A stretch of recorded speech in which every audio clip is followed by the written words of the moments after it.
Assalamualaikum warahmatullahi wabarakatuh. Bagaimana kabarnya anak-anak? Semoga kita semua senantiasa dalam lindungan Allah Subhanahu wa Ta'ala sehingga diberi kesehatan. Ketemu lagi dengan pelajaran IPA, melanjutkan pembahasan yang sebelumnya yaitu tentang reproduksi tumbuhan. Pada pertemuan kali ini kita akan membahas tentang reproduksi pada hewan. Dilanjutkan dengan pembahasan tentang teknologi reproduksi baik itu pada hewan maupun pada tumbuhan. Setelah kalian belajar materi ini, diharapkan kalian mampu mengetahui cara-cara reproduksi pada hewan, baik itu secara seksual maupun secara aseksual. Selanjutnya, juga kalian dapat mengetahui tentang cara-cara teknologi reproduksi, baik pada tumbuhan maupun pada hewan. Untuk lebih jelasnya, simak penjelasan berikut ini. Teknologi reproduksi tumbuhan. Adapun tujuan dari teknologi reproduksi tumbuhan adalah untuk meningkatkan hasil pertanian pada masa sekarang ini. Ada beberapa contoh teknologi reproduksi tumbuhan, antara lain yang pertama itu hidroponik, yang kedua vertikultur, dan yang ketiga adalah kultur jaringan. Untuk penjelasannya, yang pertama hidroponik merupakan cara penanaman tumbuhan dengan menggunakan larutan nutrisi dan mineral dalam air dan tanpa menggunakan tanah. Tanaman darat khususnya sayuran seperti paprika, tomat, timun, melon, terong, dan selada dapat ditumbuhkan secara langsung dalam wadah yang berisi nutrisi atau dengan ditambah medium yang tak larut dalam air, misalnya kerikil, arang, sekam, spons, dan serbuk kayu. Yang kedua yaitu vertikultur, merupakan teknik budidaya tanaman dengan cara membuat instalasi secara bertingkat atau vertikal dengan tujuan untuk meningkatkan jumlah tanaman. Teknik budidaya ini merupakan konsep penghijauan yang cocok untuk daerah perkotaan dan lahan yang terbatas. Contoh yang ketiga, kultur jaringan, merupakan suatu metode perbanyakan tumbuhan dengan cara mengambil suatu bagian dari tanaman, seperti sel atau sekelompok sel, jaringan, atau organ. Bagian tanaman yang telah diambil selanjutnya ditumbuhkan dalam kondisi steril pada medium yang mengandung nutrisi dan zat pengatur tumbuh atau hormon.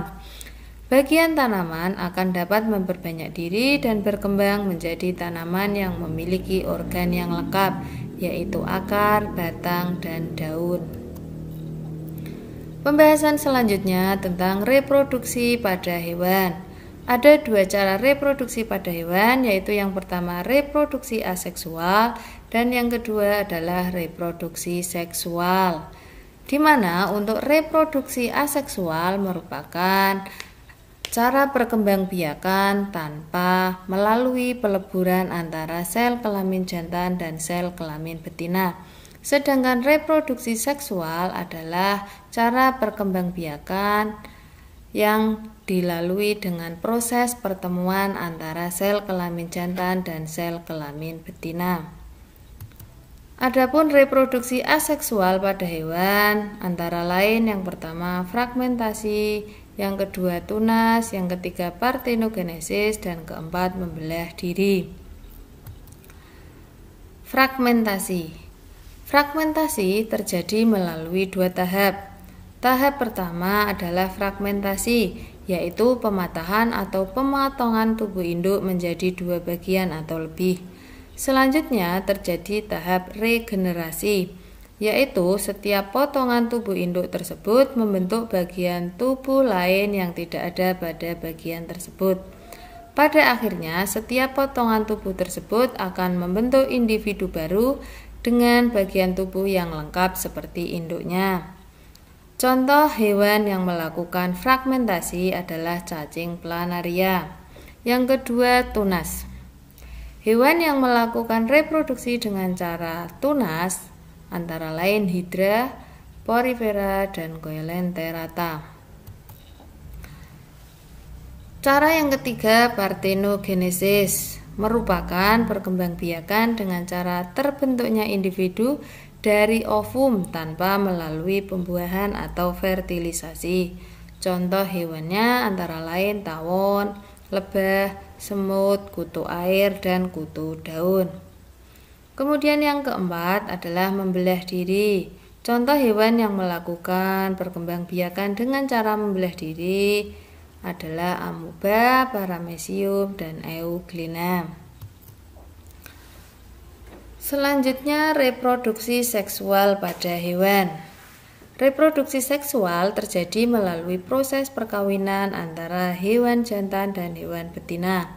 Melalui proses ini akan terjadi proses fertilisasi, yaitu proses peleburan inti sel sperma dan inti sel telur yang akan menghasilkan zigot.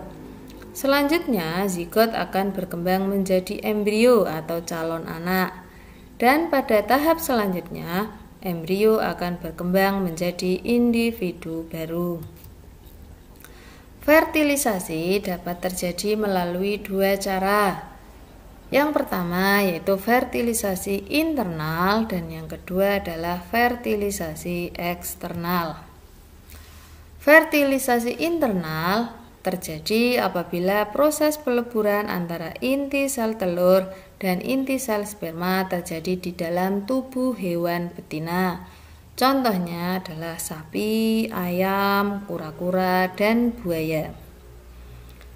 Yang kedua, fertilisasi eksternal terjadi apabila proses peleburan antara sel telur dan sel sperma terjadi di luar tubuh hewan betina. Fertilisasi dengan cara ini biasanya terjadi pada hewan yang hidupnya di lingkungan perairan, misalnya ikan. Selain itu, reproduksi seksual pada hewan membahas tentang cara perkembangbiakan dan kelahiran embrio hewan yang bereproduksi secara seksual. Terbagi atas 3 jenis, yaitu ovipar, vivipar, dan ovovivipar.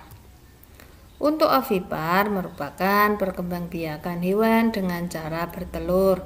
Contohnya ada ikan, amfibi, reptil, dan burung. Yang kedua, vivipar merupakan perkembangbiakan hewan dengan cara melahirkan anak. Contohnya mamalia, kecuali platypus dan ovipar. Kemudian ovovivipar, yaitu perkembangbiakan hewan dengan cara bertelur dan telur menetas dalam induk betina dan keluar dari tubuh induk berupa individu muda. Contohnya ada kadal, hiu, dan ular kobra.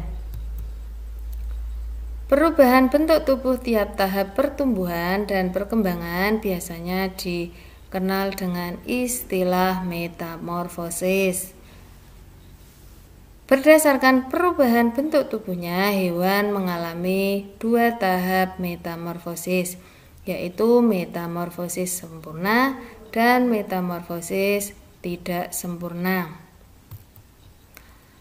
Untuk metamorfosis sempurna merupakan siklus hidup hewan yang mengalami perubahan bentuk yang sangat berbeda jika dibandingkan sebelum dan setelah melahirkan.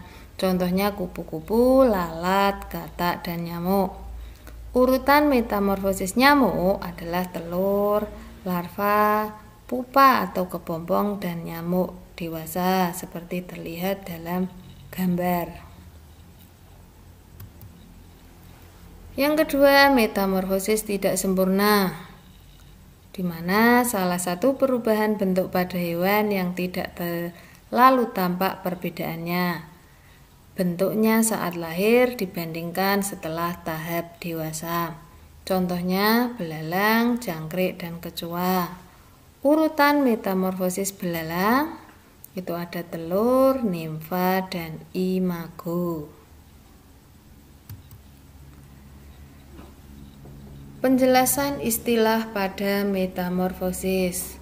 Membahas tentang metamorfosis, sering kita temui beberapa istilah antara lain larva, pupa, dan nimfa. Penjelasannya adalah sebagai berikut. Larva adalah bentuk hewan muda yang dihasilkan dari proses metabolisme. Sedangkan pupa atau kepompong merupakan salah satu hasil metamorfosis kehidupan serangga yang menyerupai ulat. Yang ketiga, nimfa merupakan serangga kecil yang keluar dari telur. Pembahasan selanjutnya tentang teknologi reproduksi pada hewan. Ada dua macam. Yang pertama, inseminasi buatan atau kawin suntik, dan yang kedua adalah cloning. Untuk penjelasannya sebagai berikut. Yang pertama, inseminasi buatan atau kawin suntik. Proses memasukkan cairan sperma atau semen dari sapi jantan yang unggul ke dalam saluran reproduksi sapi betina dengan bantuan manusia. Inseminasi buatan memiliki beberapa manfaat, antara lain efisiensi waktu, efisiensi biaya, dan juga memperbaiki kualitas anakan sapi. Perbaikan kualitas misalnya sebagai penghasil daging yang berkualitas atau sapi potong.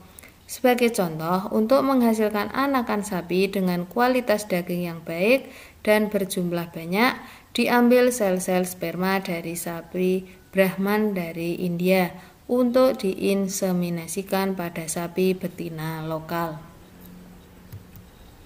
Cara yang kedua yaitu cloning. Salah satu cara memperoleh individu baru yang memiliki sifat mirip induknya. Cloning dilakukan dengan mengambil inti sel tubuh atau somatik dari induk hewan dengan memasukkan inti sel tersebut ke dalam sel telur yang telah dibuang intinya. Sel-sel yang dimasukkan tersebut dapat berasal dari satu spesies hewan atau hewan lain yang dekat kekerabatannya. Sel telur dengan inti baru diperlakukan agar aktif membelah.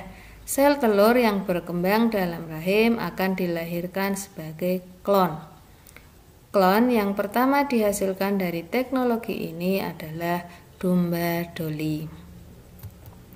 Itulah penjelasan tentang teknologi reproduksi pada hewan dan tumbuhan. Untuk pertemuan selanjutnya yaitu bab 3 tentang pewarisan sifat. Demikian yang dapat saya sampaikan. Jika ada materi yang belum jelas bisa langsung ditanyakan ke nomor WA Bu Lulu. Dari saya cukupkan sekian. Saya akhiri. Wassalamualaikum warahmatullahi wabarakatuh.